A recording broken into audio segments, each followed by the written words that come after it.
பகுதி 20. இந்த கதை குமார் ஸ்டோரிஸ் சேனலால் உருவாக்கப்பட்டது. மேலும் இது போன்ற தொடர்களை கேட்க நமது சேனலை உடனே சப்ஸ்கிரைப் செய்து கொள்ளுங்கள். ஆதித்யாருக்கு இப்போது பதற்றம் ஏற்பட்டது. என்ன, இந்த பழத்தை மற்றவன் கிட்ட கொடுத்துட்டா விட்டுருவான்னு நினைச்சா இவங்க அதை விடாம திரும்பி வந்து கொடுத்து தின்ன சொல்றான். இப்போ என்ன பண்றது? நான் இதை சாப்பிடலேனா எதுக்கு என்னன்னு நிறைய கேள்வி கேட்பானே. அப்போ நான் இந்த பழத்தின் ரகசியத்தை கண்டுபிடிச்சிட்டேன்னு அவங்களுக்கு தெரிஞ்சிடும்.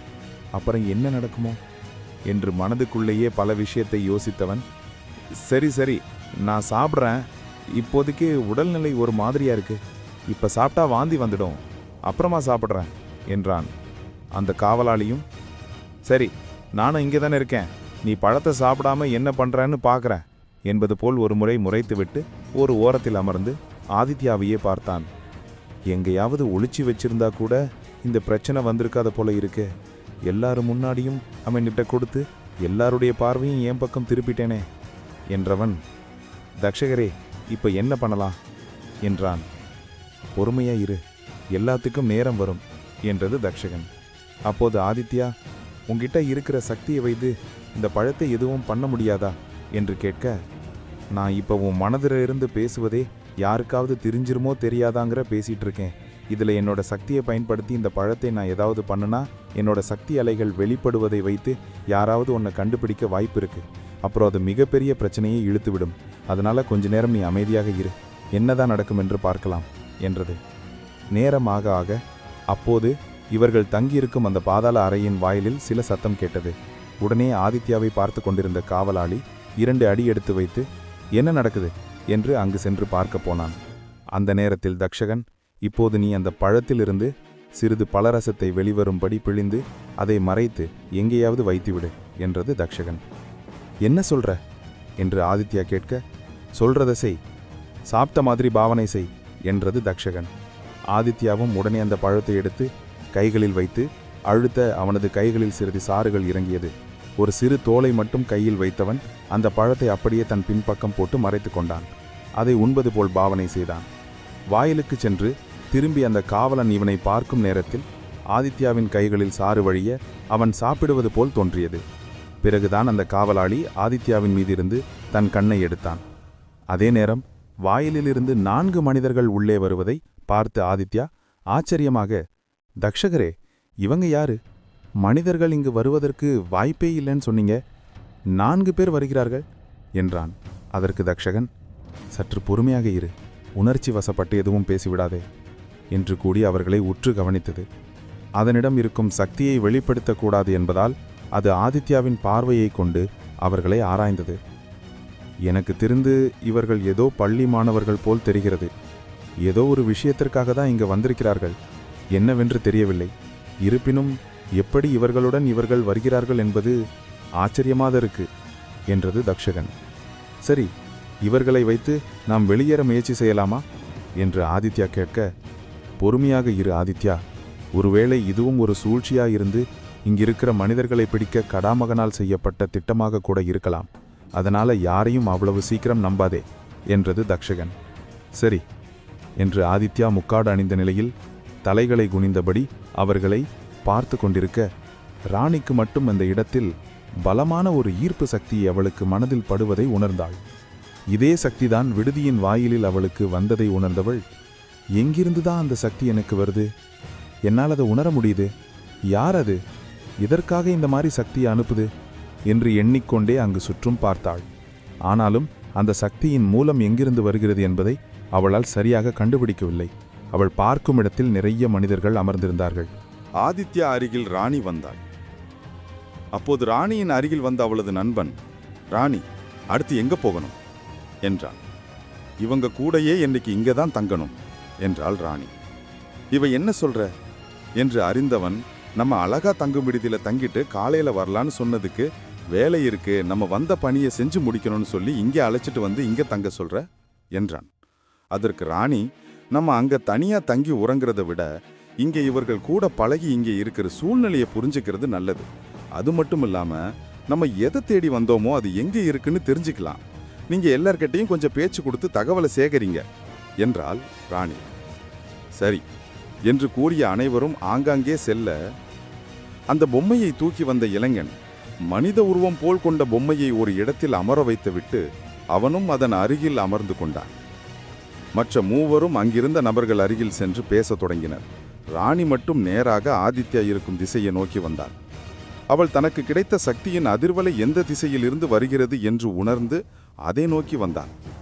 ஆதித்யா மற்றும் அவன் அருகே 3 ஆட்கள் அமர்ந்திருக்க சட்டென அந்த இடத்திற்கு அந்த முதியவர் வந்தார்.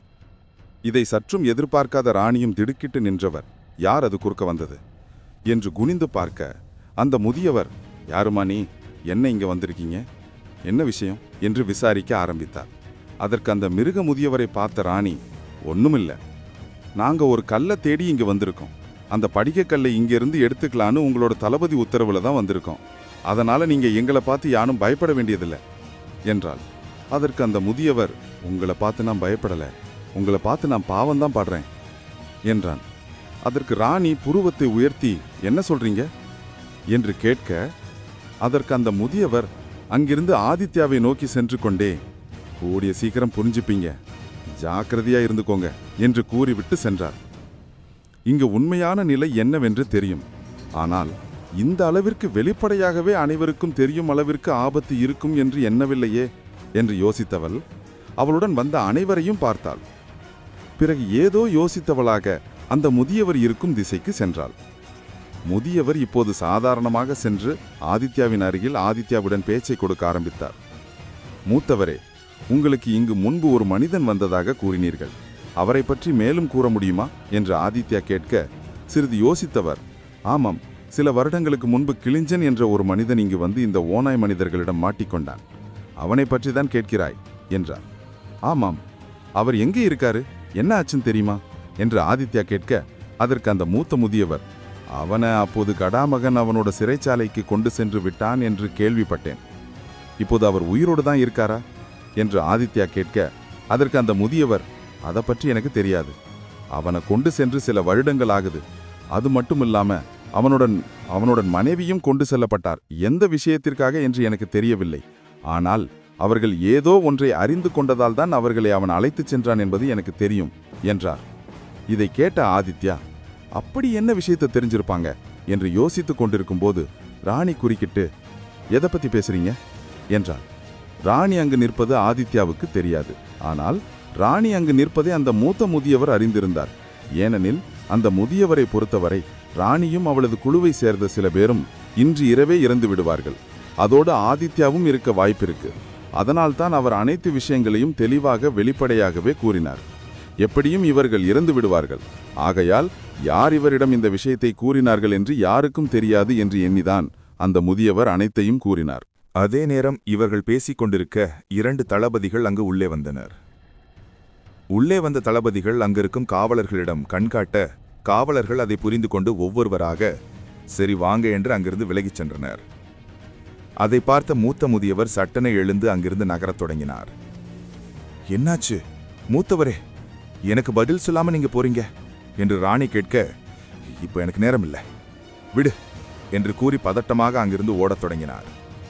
அவர் சென்று ஒரு திசையில் மறைந்த பிறகு பின்புறத்தை பார்த்த ஆதித்யாவும் மற்றும் ராணியும் அங்கு இருவர் நிற்பதை பார்த்தனர்.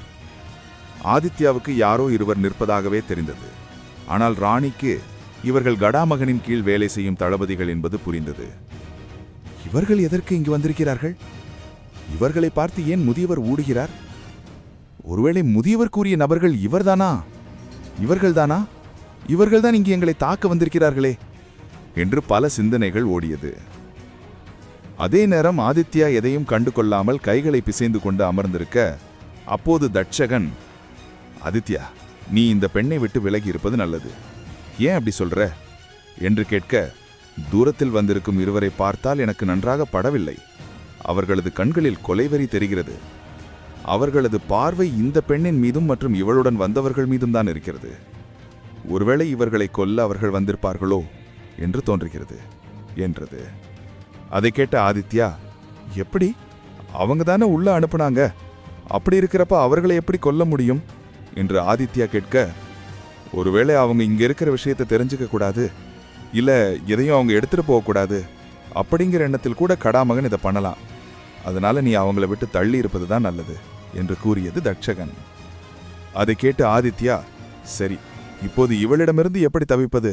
அவளின் அருகில் வந்து அமர்ந்து ஏதோ கேட்கப் போகிறாள் என்று எண்ணுகிறேன் என்று அவன் மனதில் தட்சகனிடம் கூறும்போது, ராணி, நீங்க ரொம்ப நாளா இங்க இருக்கீங்களா என்றார். அதை கேட்ட ஆதித்யா எதுவும் கூறாமல் தரையில் இருந்த சிறு கல்லை வைத்து தரையை குழி தோண்டிக் கொண்டு, பேச ஆரம்பிச்சிட்டாளே என்றான். ஆமா, உங்ககிட்ட தான் என்று ராணி கூறினாள். நான் இன்னைக்கு தான் வந்தேன், அதனால எனக்கு எதுவுமே தெரியாது என்றான். அதற்கு ராணி, எதுவும் தெரியாதா? எதை பத்தி சொல்றீங்க என்று அவனிடமே போட்டு வாங்க எண்ணினாள். ஆனால் ஆதித்யாவோ, நீங்க ஏதோ கேட்க வந்தீங்கல்ல, அதை பத்தி, இந்த இடத்தை பத்தி எனக்கு எதுவும் தெரியாது, அதைத்தான் நான் சொன்னேன் என்றான். நான் அதைத்தான் கேட்க வந்தேன்னு உங்களுக்கு தெரியுமா? நான் வந்தது உங்களை பத்தி கேட்க என்றாள். என்ன பத்தி நீங்க என்ன தெரிஞ்சுக்கணும் என்றான் ஆதித்யா. நீங்க யாரு, எங்கிருந்து வந்தீங்க, எப்படி இவைகளிடம் மாட்டினீங்க என்று அவள் அடுக்கடுக்காக கேள்வி கேட்க, நீங்க எப்படி இங்க வந்தீங்க? மனிதர்களுக்கு இங்க அனுமதியே கிடையாது. மனிதர்கள் வந்தா இந்த இடத்தில் நரபலி கொடுக்கிற ஒரு வழக்கம் இங்க இருக்கு. அப்படி இருக்கிறப்ப நீங்க இந்த சுரங்கத்துக்கு, அதுவும் எல்லார் முன்னாடியும் கம்பீரமா வந்திருக்கீங்களே, இது எப்படி, நான் தெரிஞ்சுக்கலாமா என்றான் ஆதித்யா. அதற்கு அவர்கள், நாங்கள் கடாமகனுடன் ஒரு ஒப்பந்தம் போட்டிருக்கிறோம், அதனால இந்த சுரங்கத்தில் இருந்து எங்களுக்கு தேவையான ஒரு அரிதான கல் எடுப்பதற்காக வந்திருக்கிறோம் என்றாள். அதை எடுத்துட்டு எளிதா இங்கிருந்து கிளம்பிடுவீங்க, அப்படித்தானே என்றான் ஆதித்யா. அந்த கல்லு எங்களுக்கு கிடைச்ச உடனே நாங்க இங்கிருந்து கிளம்பிடுவோம் என்று ராணி அவனிடம் கூறிய போது, ஆதித்யா எழுந்து தன் உடலில் இருந்து மண்ணை தட்டியவன், முதல்ல அவங்க 2 பேரிடமிருந்து தப்பிக்க முடியுதான்னு பாருங்க என்று கூறிவிட்டு அங்கிருந்து விலகிச் சென்றான்.